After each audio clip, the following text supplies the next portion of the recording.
तो देखा बात पर बात जब न होले तब बात रोवले, पद पर पद न होवला तब पद रोवला। यही तरह से शांति बना करके बहुत देर तक उधर आप शांति बना है, बैठे रहे हैं, सम्मान करना चाहिए।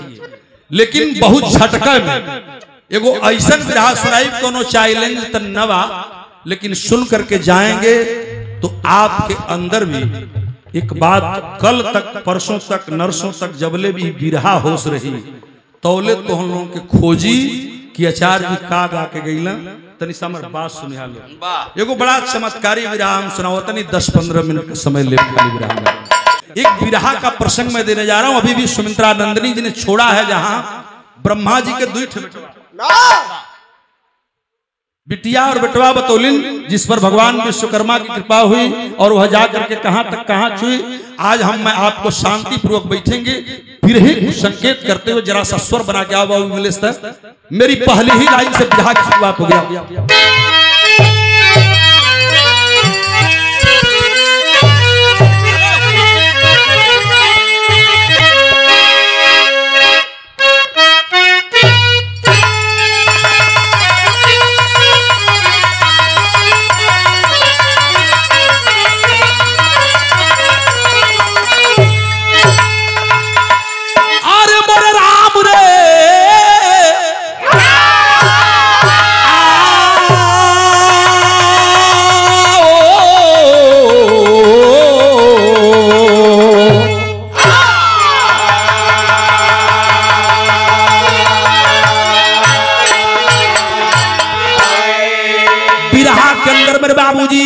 कोई चैलेंज नहीं है, अपनी बाजार है, अपने लोग बैठे हैं। जे भाई के जौने रस का मजा चाहिए वो भैया के कुल रस मिल जाए।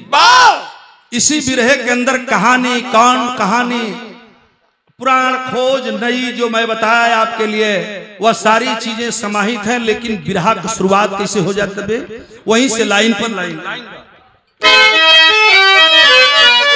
अरे झर लगी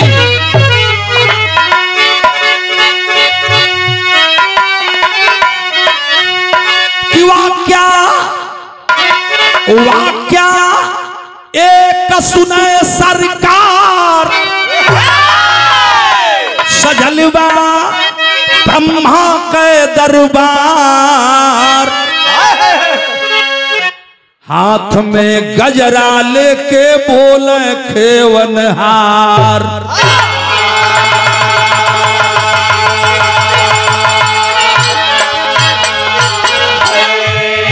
अरे जवन देशवा में उगले किरनिया। बिरहा कई तर्ज है। एक बार की बात है, त्रेता का लड़ाई खत्म हो गई रहल, सारे लोग वापस आ चुके हैं। और जब वापस अलन हैं तो राजा इंद्रलोक के मालिक इंद्र जी, ब्रह्मलोक के मालिक अपने दरबार में एक मीटिंग बुलूलन। आज ऐसी मीटिंग बुलूलन, ऐसे हमन सजल है, यही तरह वो मीटिंगिया में वो बात छूट गई। बात कौन सी छुटी मैं बताया कि बड़ा अपने ढंग का चीज है कि जवन देशवा में उगले किरनिया होला सुहावन बिहान वो हीर देशवा में घर मोरा वो हीर देशवा में घर मोरा नौवा पर हिंदुस्तान वो हीर देशवा में घर मोरा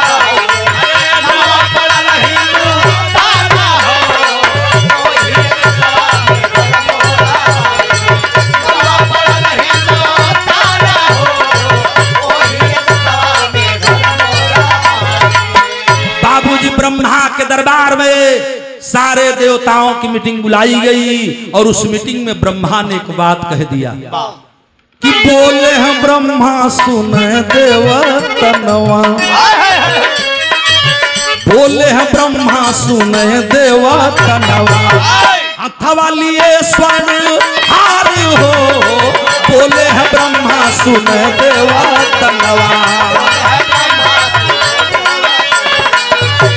लिए स्वर्ण हारा हो।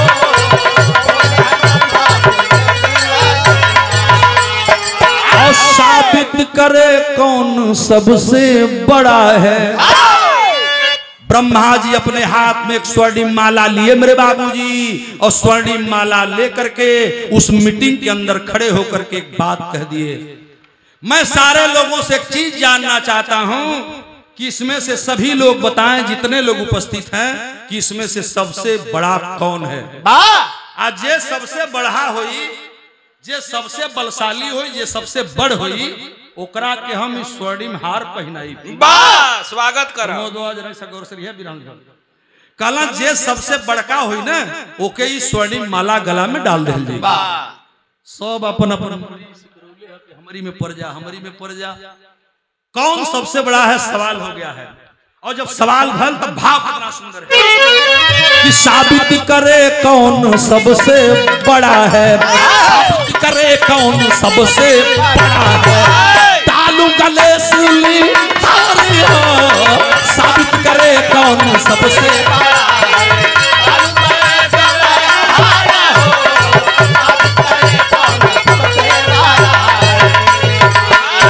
जो साबित कर दे कि आज इस दुनिया में सबसे बड़ा मैं ही हूँ, वही के गरवा में ही हम स्वर्णिम हरवा डाल दे। सम्मान करो, सम्मान करेंगे।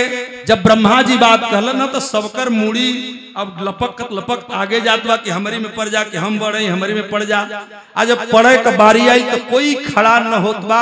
सबसे पहले एक आदमी चला, और आदमी नहीं जिसको हम लोग माँ कहते हैं। सर का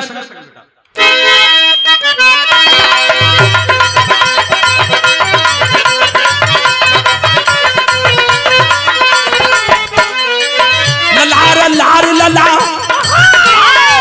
ललार लार ललरिया ललार लर लाला ललार लार दनरिया ननार नर नारा तनार नार ननरिया ननार नर नारा।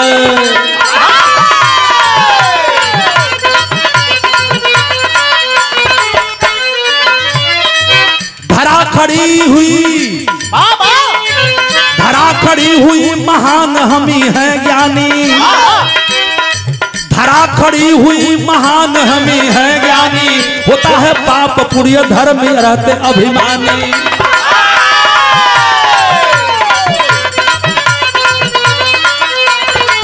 कर्म कुकर्म बलात्कार सभी सहती हूँ,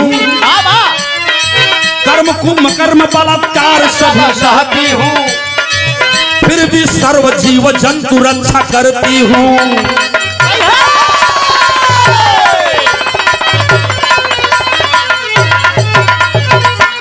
सबसे पहले धरती माँ खड़ी हो गई और पृथ्वी ने कहा कि मैं ऐसा हूँ कि पूरी दुनिया का भार ढोती हूँ। पाप पुण्य चोरी हत्या बलात्कार सब मेरे ऊपर होता है, फिर भी मैं मनुष्य को अन्न देती हूँ, जल देती हूँ, और मनुष्य के साथ साथ जीव जंतु की रक्षा करती हूँ। तो सबसे बड़ी आ रही तो हमें लोग थे मलबा हम डाल दा। ब्रह्मा जी थोड़ी देर सोचा लगला, कहला कि धरती तो ठीक है कहते सगरी काम यह कर ली, पाप पुण्य सब नहीं को होला, यही पर लोग खा लाया, यही पर सब कुछ मने कुल होला। धरती बर्दाश्त की और ल्यावाई सबसे बड़की है नहीं कि मलबा हम डाल दी। आज जब माला लेकर के पृथ्वी की तरफ बढ़ने लगे कि गले में स्वर्णिम हार डाल दूं, तो जब पृथ्वी की तरफ बढ़लन है आ तौले दूसर का वही बगल से एक आदमी खड़ा हो गई। कहला खबरदार रुक जा ब्रह्मा।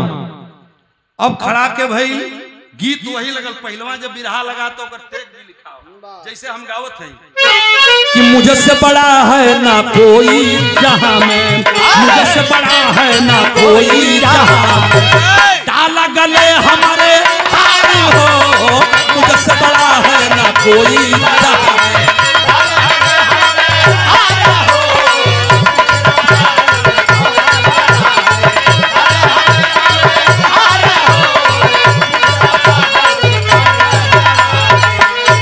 भगवान ब्रह्मा धरती को जयमाल पहनाने के लिए कि सचहू में सबसे बड़ी आरती पृथ्वी है। आज जो ही चलना तो ले एक आदमी वही बगल से खड़ा भल, खबरदार ब्रह्मा जी रुक जाओ। ब्रह्मा जी तकलन कहना कि ऊ के हो भाई का बात है, तो देखा बिरहा गजब हो गई। एक लाइन बिरहा का तर्क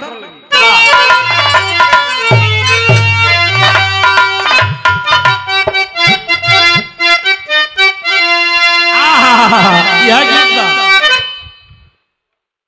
नंदनी जी ध्यान बात न हो यहाँ से सुनत बा। कोठा ऊपर कोठरी बरैया का दुकान बिरहा सुनले भैया अब देख ही है बिरहा का मजा। कोठा ऊपर कोठरी बरैया का दुकान आहा से लड्डू छूट गईल बरैनिया मारा शाम क्रिया ले ल राजा अब हिन्ना दान क्रिया ले ल राजा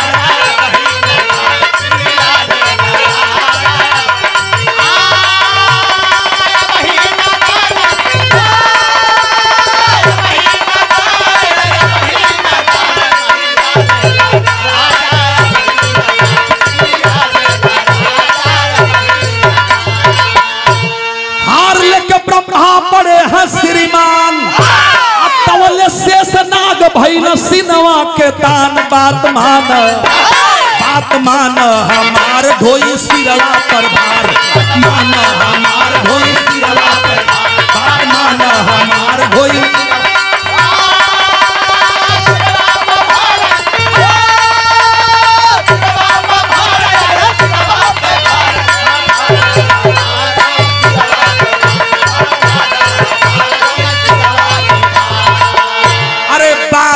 शेष नाग खड़े हुए ललकार दिए कि ब्रह्मा जी खबरदार अगर पृथ्वी सबसे बड़ी है पाप पुण्य कुली जो हली या मालवा का हकदार अगर पृथ्वी है तो इनके हम होइला।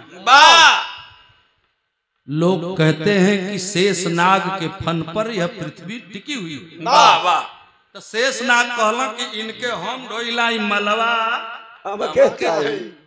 ले पृथ्वी वही जाके कुर के बैठ गई तब भइल बवाल। अब देखा तनी है बात तब का भइल रहवा में कि सर पे हमरे हार हमके पन्हाई सर पे हमरे हार हमके पन्हाई तौले सुनत बचन भोला गई नगरा माई सुनत बचन भोला गई नगरा माई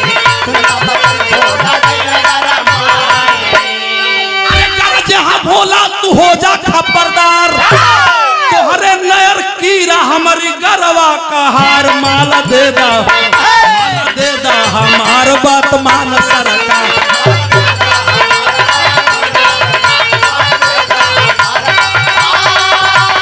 मान सरकार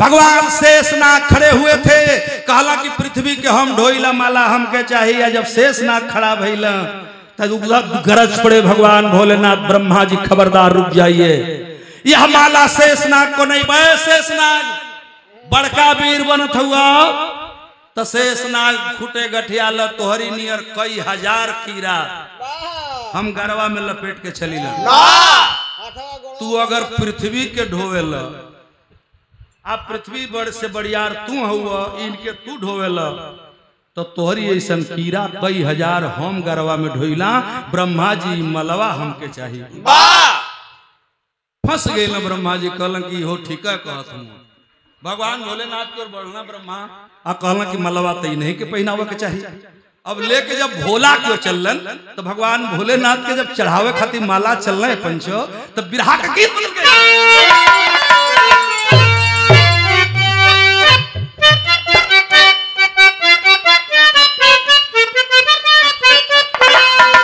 कि तोरा नहीं हारे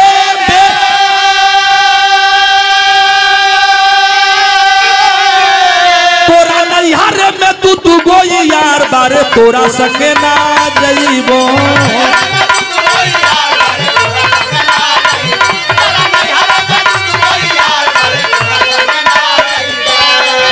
गोरी ना जइबो गोरी ना जइबो गोरी ना जइबो ये गोया हीरा दूसरा का चमार बारे तोरा संगे ना जइबो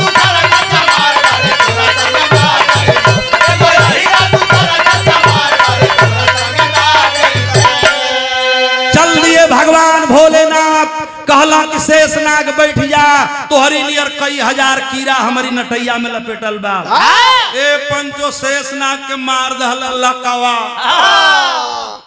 बैठ गई लकवा मरल वही जो शेषनाग हो गई। अब भगवान भोलेनाथ की तरफ ब्रह्मा जी माला लेकर के चल दिए।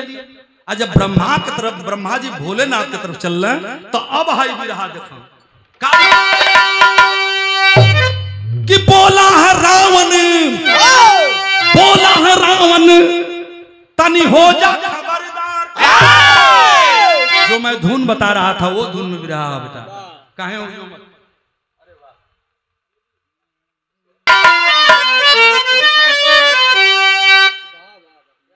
कि बोला रावण भोला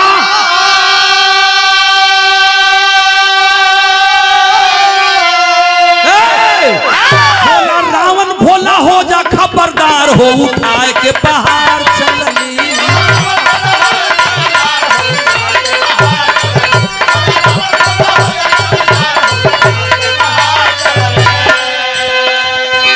सात बार पार्वती संग तोहार हो उठाए के पहाड़ चलनी।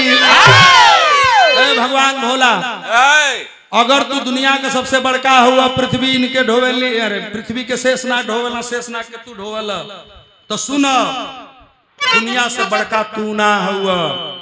एक बार नहीं 7 बार पूरे कैलाश पर्वत को मैंने हाथ पर उठा करके तोहरा घर दुआर पार्वती या कीड़ा बिच्छू गोजर जितना तोहरी लगा सबके हम लेके लंका में गई रहली। 7 बेर उठौले हैं तो के लेके लंका में गई। तू कैसे बड़का हुआ? बड़का हम हैं। और जब रावण की बात सुने ब्रह्मा जी सारी लोग अवाक हो गए कि तब भोलो से बढ़िया रावणा बा लेवा इन्हीं के पहिरावा तो और बोलो थे का कि हमारा के हार ब्रह्मा देई पहिनाई।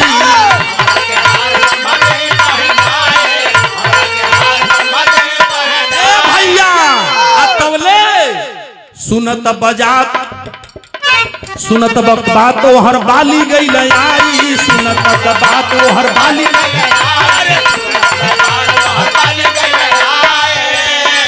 6 महीना ढोवाली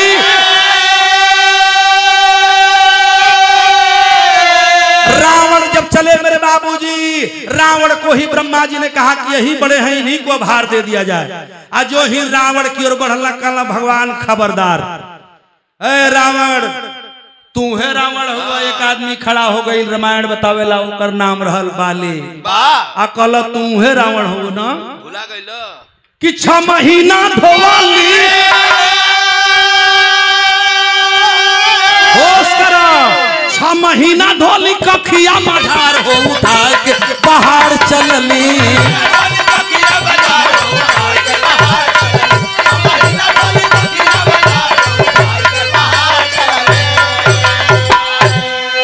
आज सभवा में से खिबाड़ा झार हो उठा के पहाड़ चलनी।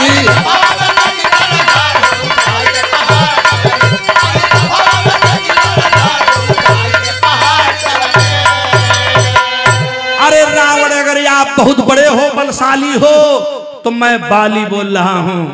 ब्रह्मा जी बाली की ओर ताके लगला कहला का बात बे कहला ई रावण हुआ पूछ ल आई उहे रावण हुआ। रावण भुला गईल अगर दुनिया में सबसे बड़का तू ही बलशाली हुआ तो तोहके काखी में 6 महीना हम ढोले रहली। यही कखिया में दबले रहली में उची नियरोई में खुराई रहला दिनवा भुला गई। तो ये ब्रह्मा अगर ई सबसे बड़का हुआ तो इनके हम काखी में दाब के ढोली तो ई मालवा हमके चाहिए। हकदार हो ना अभी माला हमके चाहिए। अब तो फिर ब्रह्मा जी पहुंच गए कहना घूम के दूसरे और गए कहना कि यार बालिये हकदार है का लेवा बाली के पहिरा दे। आज जब बाली के बढ़लन ना बाबूजी तो देखा बिरहवा गजब थोड़ा दूर बहन बढ़ल हुआ बाली के पहिराओ बदे आ तौले वही बिरहा के अंदर भल का बाली कहला कि हम ही के लायक पहिरा दा। आ जब बाली की ओर माला लेके चल ना बाबू ते बेटा वह सोना दिवाली तरज लग गई ना कैसे झटका हुई देरी हुई। सोनाडी का मेला का मतलब ये लोग फरमाइश के लिए रहला। जब हम लइका रही तो आप लोग सुनले रहला 2 चीज अपना ढंग कही रहले में कोनो बड़ाई नहीं कर सब घर का बे बिरहा जगत में बाद में लोग कौआली लगत में टोपी लगा के गाए, केहू सरंगी लेके घूमता, केहू गुदरी लेके घूमता, केहू चुनरी लेके घूमता बिरहा में। एक नंदिनी जी एक गायिका है जिनका एक साधारण रेस है, अच्छी गायिका है, मंच पर अब उतना डांस नहीं है कि यहाँ से वहां ले चल जा, बेचारी बढ़िया बिरहा गावली है, करी खातिर हमन इनका सम्मान कर ले जा। 2-4 बेर मुलाकात भी हमन में बा, बातचीत भी होत रहत बा, आज भी बिरहा बा, 4 दिन के बाद फिरो हमारे इनका बिरहा बा। हमार बात तनी सा सुनी, घर बात हम बतावत नहीं। पहलवा कुल हमके लोग फरमाइश करके गाँव में जब दूसरा जिला में जाइल जाता, ये करे गो अपन अंदाज हमार खुद का रहल, और बिरहा में लोगों ने नकल किया। कैसे नकल किया? एगो हाई सोनाडी में पहलवा भगसरी माई के मेला लगत, तनी तहु के दे, तनी महू के दे, गुणनिक के बा गुणनिक नहीं नहीं गुणनिक नहीं नहीं गुणनिक हुरका बजे जहां हाउ काटल जला रेत के लोग फेंकल है, कैसे लगावा उस स्वर लोग ले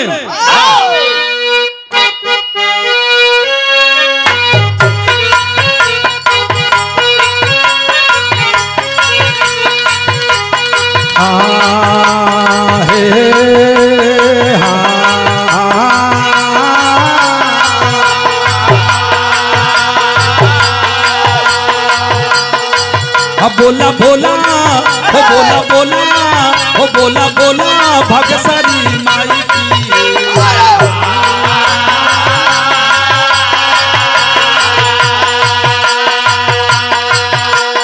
हे अरे तक कितनी बेरिया के करा के सुमी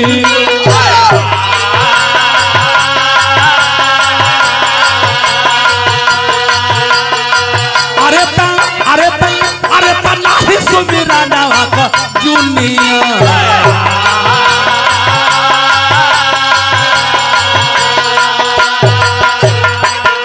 जैसे गवैया सुमिरन करल वही तरह बिरहवा वाले जैसे सुमिरन करल वही तरह मृदंगवा वाले भी सुमिरन करल। अब मृदंग वाले सूर्य सुमिरन करी है तो वही में गई है कांस करा ही शंकर कि गोरिया गोरिया गोरिया निहुरे निहुरे अंगरे बहू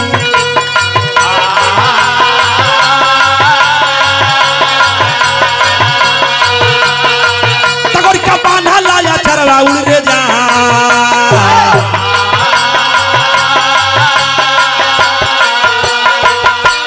भैया गवा हमारे धर्मराज भैया गवाह हूँ, वो समय गवाह है, अब तक कुल खत्म हो गल बा, अब दूसरा कुल चलत बा। कि फूल लोढ़े गाइलो मोबारी आसारी मोरी अटकल डहारी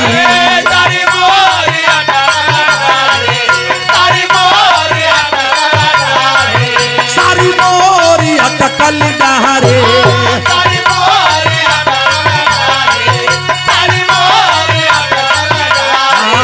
के हो मोर के हो मोरा के हो मोर के हो अरे के मोरा सारिया उतारी हो गिरनिया डूबल जा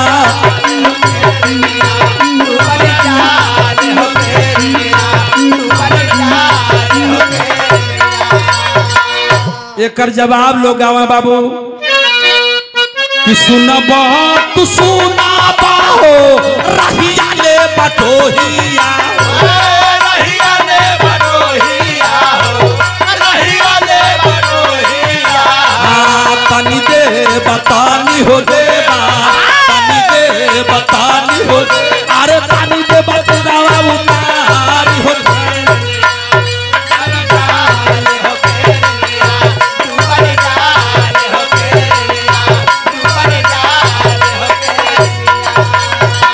यही के काशीनाथ मिलसी साहब माननीय मिलसी साहब बहन हुआ दुनिया में नहीं नहीं बाबू घबरो मत, बिरहा का नंबर झटका में कर दे, हम जो समय दिले हैं उसे ढेर ना होकर चाहिए।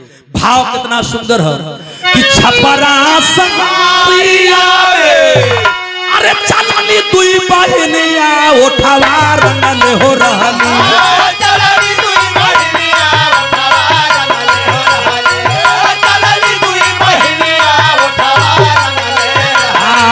फूफूती में खोसैली हो उठावा रंगल हो रहली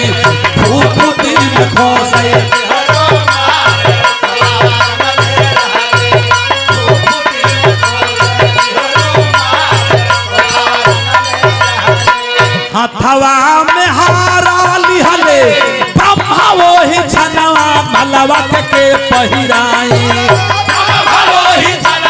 गजरा के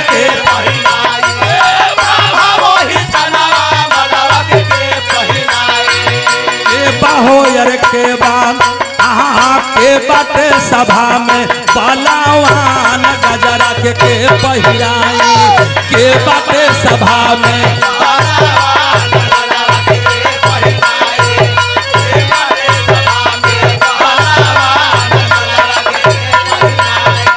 गरज पड़ा बाली खबरदार रावण तुम वही रावण हो ना जेके हम 6 महीना काखी में दबले रहले।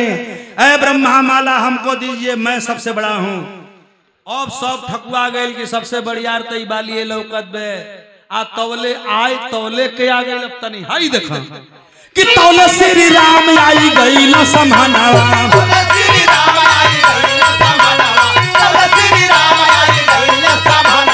रावण औरी बाली जी का मरली मोजानावा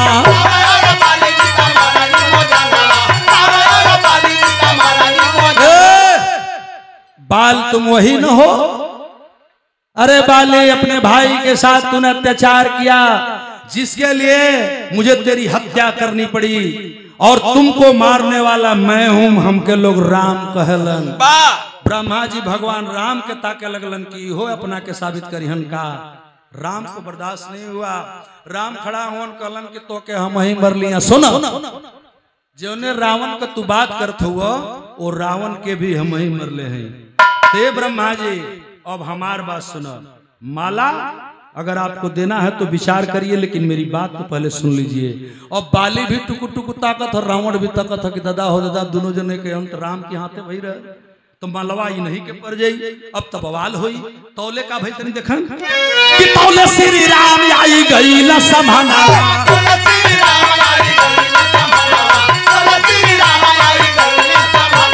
रावण औरी बाली दुर्ग मरली मोजाना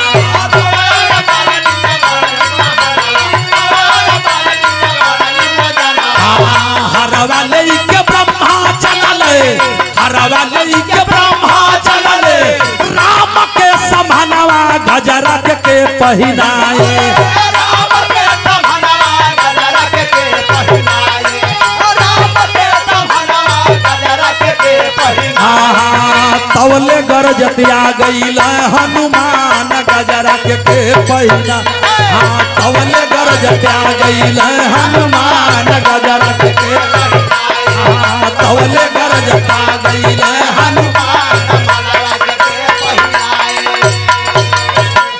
अरे बाप रे बाप, भगवान राम जब खड़े हुए तो जिनको भगवान भी कहा जाता है और भक्त भी कहा जाता है।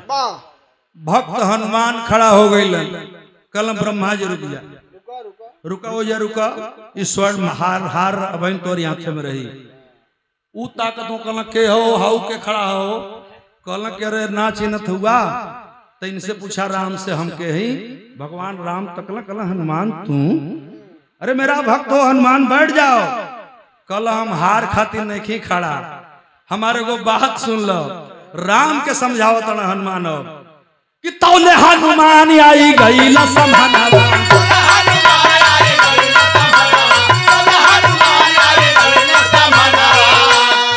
भैया हो कल भगवान राम जरा सा मेरी बात तो सुन लो और आवाज देते हैं कि हम ही बचौली ही रावण से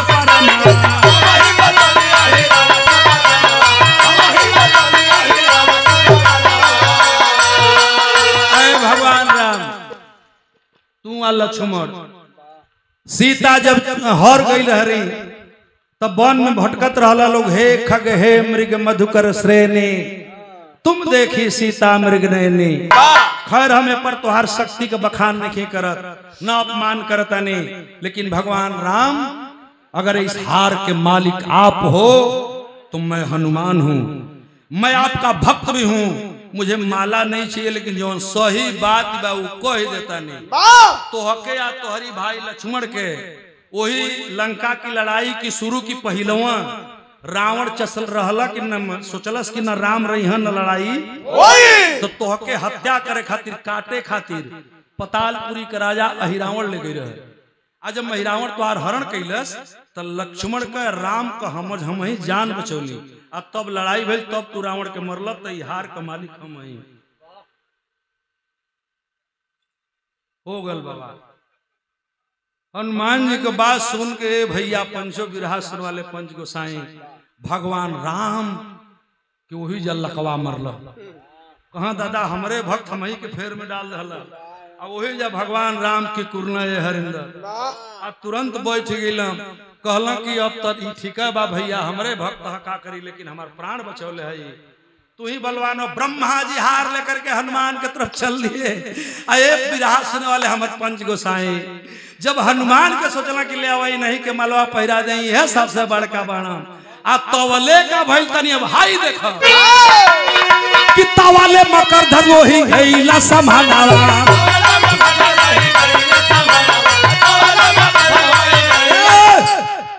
आए हनुमान कले भाई कौन लड़का खड़ा हो गई तो लोग देखला कहला बेटा तोर का नाम हरे कल हमार नाम मकर ध्वज है कल मकर ध्वज हनुमान टुकुर टुकुर ताका लगनी सलाह हमार लड़का खड़ा हो कहला कि नहीं सोनाडी से थोड़े आलू बनरा थोड़े रहा भैया हो का भाई कि बोला है मकर ध्वज हई तोहरे लाला नाम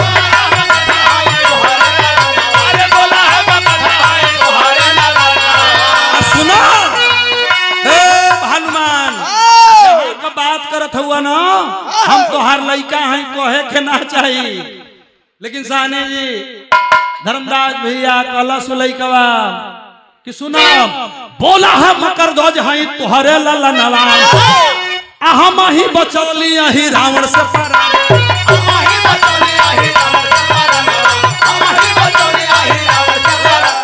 जब तू गईला तो तोहके मारे के तमाम उपाय लागल लगल हम ही पहरा देत रहले आ सुना जब तोहके लड़ाई में जब तू हारे लगल हम तोहार गर्दन काटे चलने तो जब हम अपनी बाप हनुमान का नाम लेहली तो तू हमार परिचय पूछे लगल तो हम जब बतौले कि हम मकरध्वज हैं हनुमान जी लंका जला कर आए मैल से लोग बतावल मैं नहीं बता रहा हूँ हिंदू धर्म के लोग बताते हैं कि वो मैल को धोई और जब सागर में धोला तो मैलिया निकलल तो मकरध्वज के अरे हनुमान का मैलिया वो मछली घोट गई और उस मछली को ला करके मल्लाह जब चीरता है तो ही मकरध्वज का जन्म है।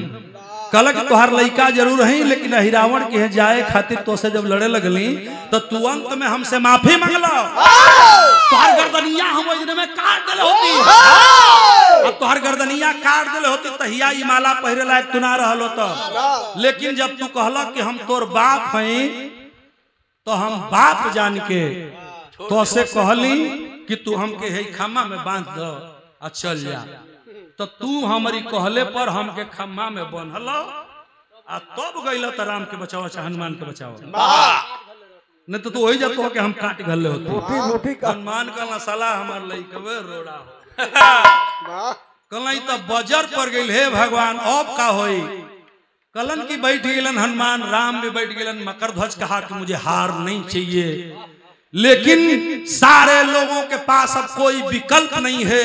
मकरध्वज की बात सुनते ही उस मीटिंग में सन्नाटा छा गया। आज जब सन्नाटा छा गई ते बाबू उसी मीटिंगिया में वो देवता बैठा रहलन जेकर बतिया होत पे जौना खातिर माननी सोहनी जी 40 बरस से यहाँ तपस्या कराते हैं हर कलाकारों को बुलाकर आपका मनोरंजन करते हैं मेहनत करते हैं बेचारे। आखिर उस दरबार में सबसे बाद में एक आदमी खड़ा हुआ और वह आदमी का जवाब क्या था जरा सा देखा बिरहा का आखिरी गीत।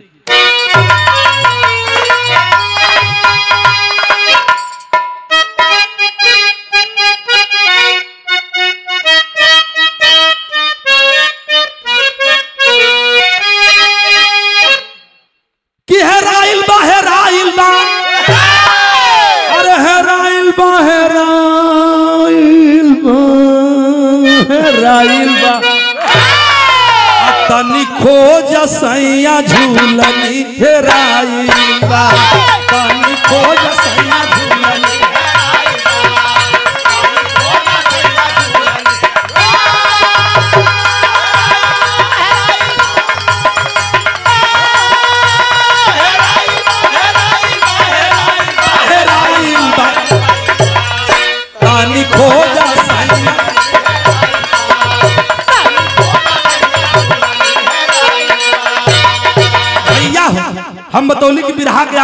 गीत है और समापन की तरफ जरा सा गौर करेंगे। आखिर एक आदमी जब कोई न खड़ा भल, सब शांत हो गए, साहनी भैया जब सब शांत हो गई तब के खड़ा भइल भाई तनी बिरहा दे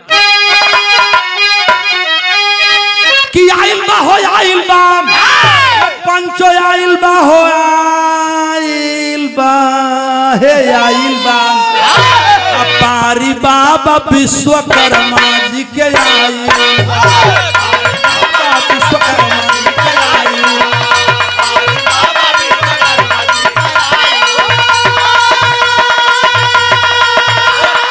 जिया बेटा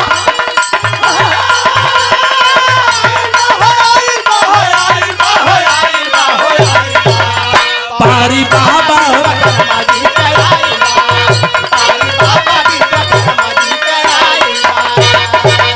रुक जाओ ब्रह्मा जी रुक जाओ और यह हाथ में माला को आप लिए रहिए।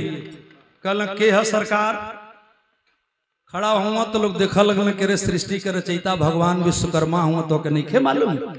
भगवान विश्वकर्मा कहे कि मुझे माला नहीं चाहिए, लेकिन ए ब्रह्मा अब सुनो हम बतावे जाता नहीं है सब बड़का बनता ना 2 मिनट हमारी बात के तनी दिमाग से सुनब सबे।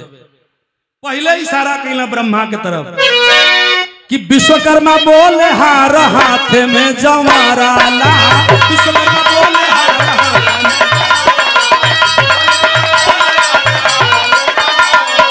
ए ब्रह्मा जी जौन तोहरी हथवा में है स्वर्णिम मलवा बा एक दूसर के ना बनोले हम बनोले हैं आ तू बड़का हो गई जेके मन करी वही के पहिरा देबो ई माला हमार बनवाओल ह। आ सुनो इतने नहीं शिव कपिनाक जवन राम तू तुराला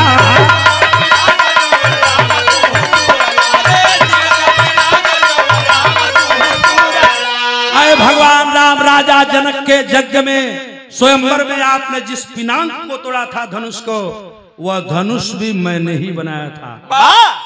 कहे हनुमान तुहार कहे हनुमान तुहार अरे मतिया मराइल बा हो आइल बा पारी बाबा विश्वकर्मा जी के आई पारी बाबा विश्वकर्मा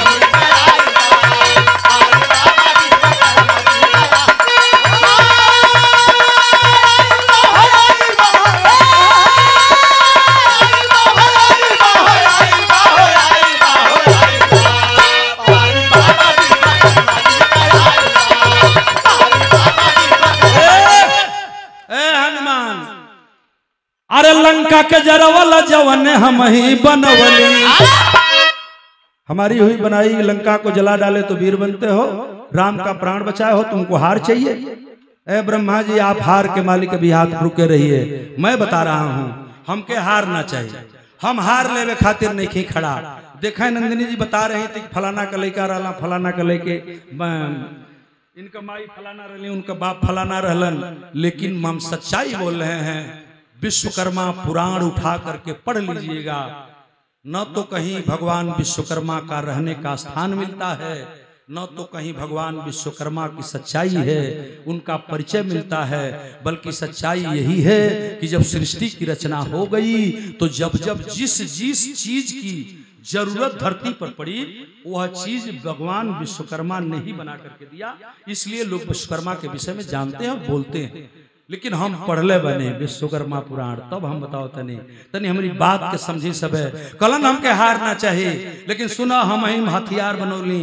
ए हनुमान जो ने गदवा से जाके तू मरला ही रावण का 5 गो मुड़ी बना के बैठा रहे देवी भगवती के रूप में, 5 मुड़ी वाला हनुमान आप देखे होंगे। अभी जो सुनो आप कहीं न कहीं फोटो देख ले जो में 5 गो मुड़ी दिखावल जले, तो पंचमुखी हनुमान के रूप में वही यही रावण के दरबार में हनुमान जी बैठा रहला, उहे 5 गो मुड़िया आज भी हनुमान के फोटोआ में लौकल है।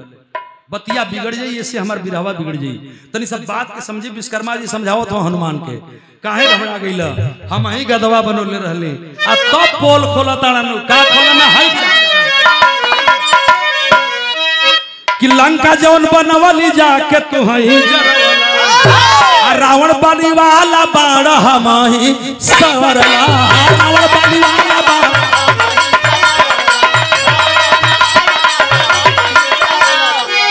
चक्र चक्र त्रिशूलवाम बाबू चक्र त्रिशूलवाम से धरती सुनाइल मैंने बहुत कुछ रखा। चक्र त्रिशूल पिनांग बनाया, दुनिया का अस्त्र शस्त्र हथियार बनाया, और जितना अहिरावण रावण की लड़ाई में हथियार प्रयोग हुए उसका रचयिता ये भगवान विश्वकर्मा बोल रहा है। लेकिन हार हमको नहीं चाहिए। ऐ ब्रह्मा जी, मैं आपको फैसला देता हूँ, सृष्टि का रचयिता भैला के नाते सब मुड़ी झुकोले बा। कहला विश्वकर्मा जी पहिरल चाहता ना का, कहला हमके हार ना चाहिए। वो हार खातिर ब्रह्मा जी एगो बात तू कहला, वो कहलन कि हमार बात माना। वही भगवान विश्वकर्मा फाइनली जवाब देते हैं। आखिरी लाइन में लिखा गया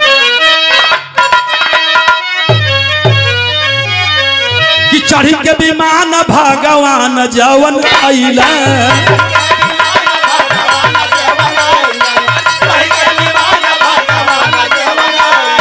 ब्रह्मा ब्रह्मा लीला हमारी हाथवा से कैला।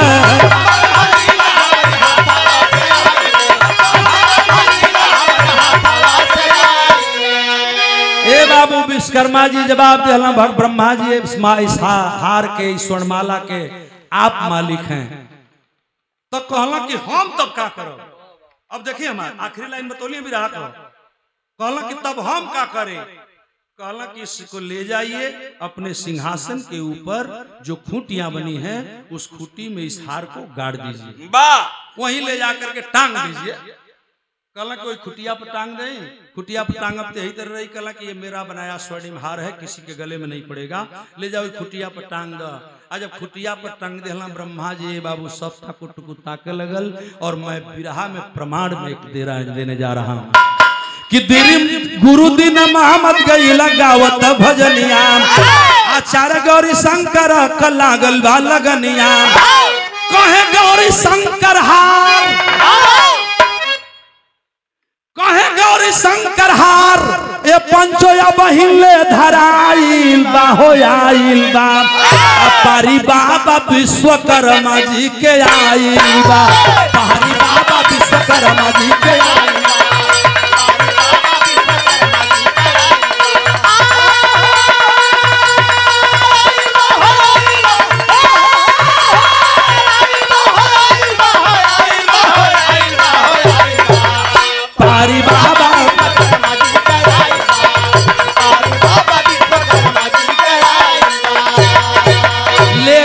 ब्रह्मा जी उस हार को टांग दिए मेरे बाबूजी, और जो अपने सिंहासन के ऊपर टांग दिए वह हार उस युग से लेकर के सतयुग द्वापर कलयुग, सतयुग द्वापर त्रेता कलयुग युगों का अंतर होता जा रहा है, अंतराल होता जा रहा है। लेकिन आज भी उसी खूंटी पर वह माला टंगा हुआ है। और वह माला टंगा हुआ है तो कहाँ टंगा हुआ है? उसी खूंटी पर टंगा है जहाँ ब्रह्मा जी टांगत हुआ। इसी भगवान विश्वकर्मा जी कहलन हा। अब विश्वकर्मा जी जब ये बात कहलन हा तो देखें बिरहा का एजा सवाल लगत जाता है। कोई सवाल नहीं है, लेकिन हम आप सुनने वाले साथियों से एक बात बताने चल रहे हैं कि वह हार अब भी अगर रखा है तो कुर्सियों के ऊपर ब्रह्मा ने रखा, तो आखिर कुर्सियों के ऊपर रखा तो वहीं रखा ही रह गया। किसी कोई कभी नहीं बताया, कोई राइटर नहीं बताया, किसी पुराण में भी नहीं लिखा है, किसी वेद शास्त्री का जानकार भी नहीं बताया। लेकिन आज भी वह हार पड़ा हुआ है। यही बिरहा का हमारा खात्मा कि गुरु दिल मोहम्मद गई लगावत भजनिया, कभी गया लाल जगलू लागल बा लगनिया।